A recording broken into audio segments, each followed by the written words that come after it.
It is a city of ghosts, silent spectres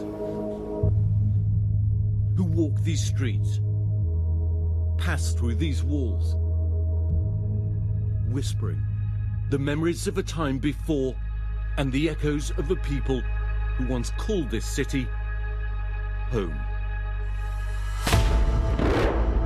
For the past 6 months, the people of Kharkiv have lived in a waking nightmare. Less than 20 miles from the Russian border, it was one of the first targets in Vladimir Putin's frontline attack on Ukraine. 2 million Ukrainians lived here, the second largest city in the entire country. From the very first seconds Russia started this war, they've seen some of the fiercest fighting, forming a resistance Putin never expected, fending off the Russian onslaught every day, despite wave after wave after wave of nearly daily devastation. In its wake, parts of this major European city now devastated. Thousands dead, hundreds of thousands fleeing for their lives. A world turned upside down, war-torn and largely abandoned. Parts of this city gutted and lifeless, but some brave and some lost souls remain.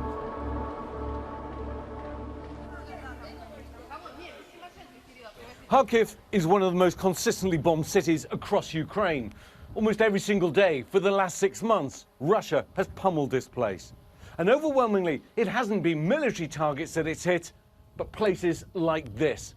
People's homes, people's lives reduced to charred ruins. This hasn't been a campaign against the Ukrainian military and government. It's been a campaign of terror against the Ukrainian people. The residents who remain now live among the debris and the ruins.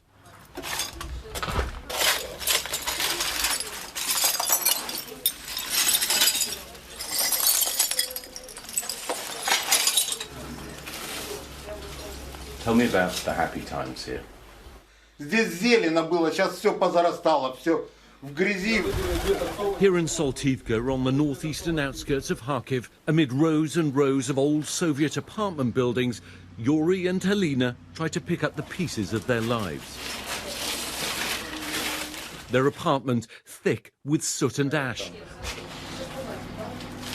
The shelling leaving behind only fragments of what existed before the war.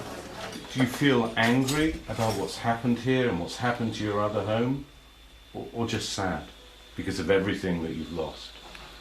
Злости нет. Вы знаете, сейчас пустота просто. Пустота. Ничего, понимаете, вот делаем вот это все, что надо делать. Это просто надо сделать. А так никаких ни эмоций, ничего нет. Вот честно вам говорим. Живем одним днем. Да. Вот, уже ничего не осталось. Нам уже... Вот это мы наживали за всю жизнь. Эту квартиру мы внуку готовили. Вот это вот отдать, я думал, своей остаться.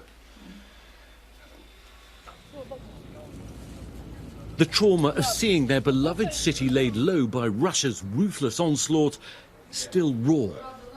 Мы видели, мы были здесь в Харькове, когда обстрел был. Мы видели трупы людей, когда лежали вот здесь вот на тротуарах. Мы видели разорванных людей. Я лично, вот она, видели людей этих разорванных.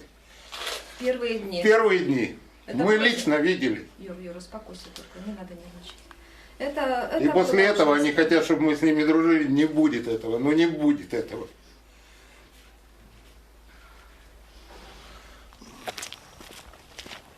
Yuri takes me to his mother's home, a high-rise building, its roof blown off by a rocket, the apartments completely gutted. You can see all the debris that's come out the bottom. Just impossible to save this building. So many homes, so many lives, yet again, just needlessly destroyed.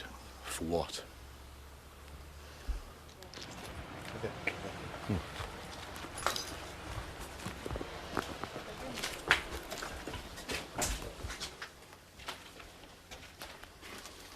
Oh, God.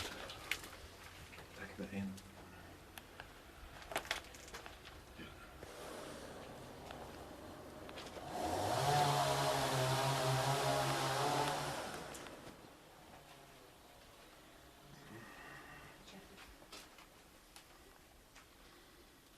Each abandoned room is pregnant with the memories of what once was.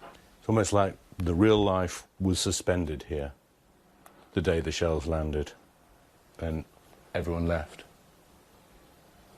You look at the photos there, think of the happy lives that used to exist here. You wonder, where are they now? Did they get out?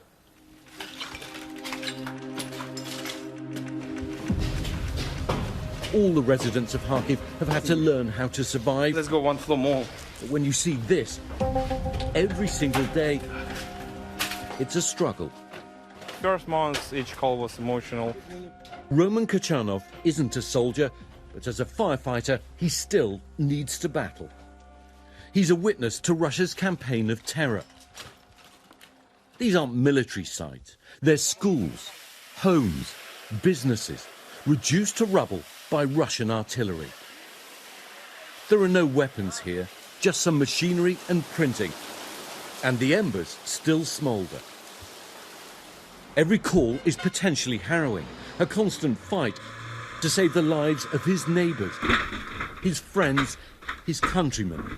Your heart starts to beating faster when you know from the dispatch that some kid or some living person in the place where you're going. Then you become more adrenaline. We know that almost each fire right now, after the shelling, after the missiles, it will be huge.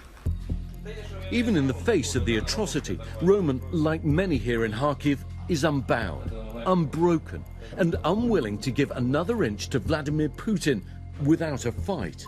I would tell him that whatever you want, whatever you need, you will never take the city 100%.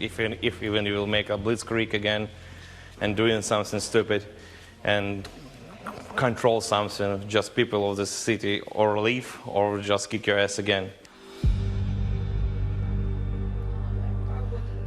In the more than 3 decades Valentina's lived here in Saltivka, times have never been so bad. Each night, she braces for the rockets she knows will come, hoping it won't be her last, but the fear she can't escape. О, видите, вот все стреляют, бухают. Да, вот все через нас. Вот сегодня проснулась, 3 часа не спала ночью. Вот, и как начали во 2 часу и до утра. И ракеты летят, и все слышим мы. Сынок, иди сюда. She and her late husband both served in the Soviet and Ukrainian army. Like so many here, she can't comprehend how a country that she once called a friend can now treat them as an enemy. Does it make you sad, angry? Злости, конечно, нет предела. И возмущаемся, и ругаем, и по-всякому. Даже иногда и такое выходит, что и матом ругаем. Ну что это Путина? Говорят, он больной на голову. Ну что это такое? На такую родственную страну напасть. Все позабили, простреленная кухня наверху. Вот. Her city and her home in pieces. Valentina's still unable to leave. She has no money and her son's ill. So she does what she can to survive. Звуки, ну, оно, конечно, в душе уже знаешь, что от этого никуда не деться. Вот, все равно будут стрелять. Ну и вот день прожил, и мы говорим: слава тебе, Господи, день прошел. Every Ukrainian now has the same struggle inside, the desire to escape the war, to save yourself and your family, but also the desire to stay, protect and rebuild their country. The shelling doesn't worry you?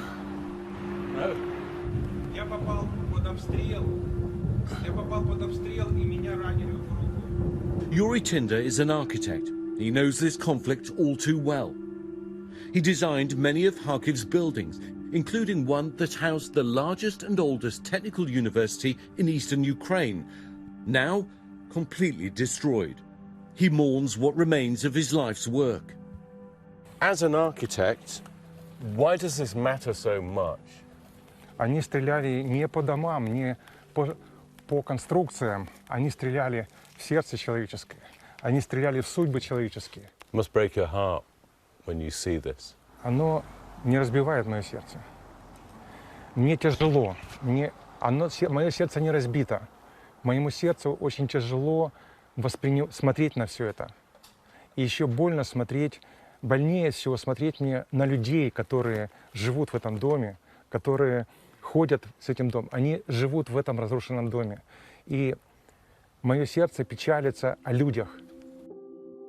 But in that sadness, a glimmer of hope that rebuilding Kharkiv is possible, no matter how long it takes. Hi everyone, George Stephanopoulos here. Thanks for checking out the ABC News YouTube channel. If you'd like to get more videos, show highlights, and watch live event coverage, click on the right over here to subscribe to our channel, and don't forget to download the ABC News app for breaking news alerts. Thanks for watching.